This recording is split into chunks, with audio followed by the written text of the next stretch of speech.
Quand on regarde, hein, pour rester sur la force conjointe, quand on regarde la photographie de l'AIS, la Confédération est entourée par des pays avec lesquels souvent il y a des frictions diplomatiques. C'est-à-dire quand on prend le Niger, il y a des frictions avec le Bénin, le Mali, il y a des frictions avec l'Algérie, le Burkina, même si on ne le dit pas, des petites frictions souvent avec la Côte d'Ivoire. Comment transformer justement ces frictions diplomatiques en opportunités opérationnelles pour lutter contre le terrorisme, Monsieur le Président?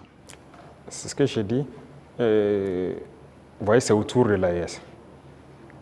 Si nous connaissons la menace qu'il y a autour de nous, l'opportunité, la seule opportunité à saisir, c'est de développer des armées très fortes et d'essayer de nous développer.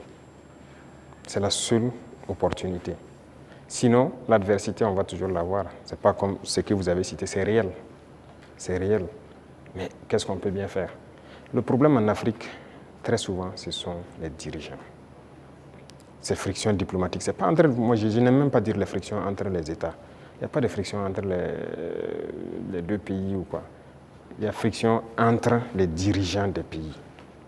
Est-ce qu'entre armées de l'AES et ces pays-là, ça coopère, ça se renseigne, il y a la collaboration? Bon, pour certains cas, je ne sais pas, mais je prends par exemple le cas de... Même avec le Bénin, nous, on n'a pas les mêmes approches en termes de terrorisme. Je prends par exemple le cas du Bénin. Moi, avant d'aller à Moscou la dernière fois, en mai, un jour, j'étais là, il y avait une menace qui planait sur un détachement au Bénin. Mais les militaires n'attendent pas de monter au niveau politique ou quoi que ce soit pour certaines choses. Ils ont contacté nos forces à l'Est, qui ont confirmé en tout cas la menace. Ils ont demandé si on pouvait faire quelque chose.